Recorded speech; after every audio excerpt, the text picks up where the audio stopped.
Betur Blikar í undanúrslitum, hvernig líst þér á það svona drátt? Bara vel. Þær eru synd við ekki gefin. Ég ætla bara að minna á hvernig fór til dæmis í bikarnum í fyrra þar sem Njarðvík var ekki búinn að vinna leik allt sísonið og fór allir í úrslit.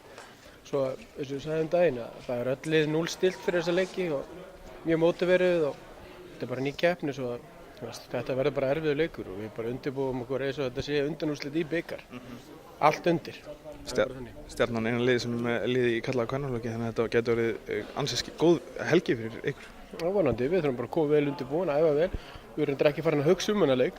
Svo þessi leikur, hvernig er þetta í miðjan febrúar eitthvað?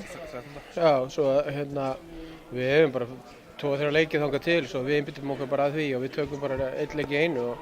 En við vitum svo sem að þetta er komið á leikjaplanið. Svo það er bara skemmtilegt og hlakka til að taka bara kvennalið bara hlakka til að taka þátt í þessu verkefni fyrst skiptið og það er bara mikið tilhlökkun í gangi. Kannski líka sérstaklega gott í ljósi þess að þið eru að ná vopnum ykkar aftur eftir mikil meiðsli akkúrat á þessum tímapunkti. Já, og það er bara mjög jákvætt og breiddin í liðinu er að meiri og sjálfstraustið meira og svona andinn í hópnum er mjög góður. Svo þetta er alltaf að vera betra og betra og vonandi erum við bara leiðin upp við.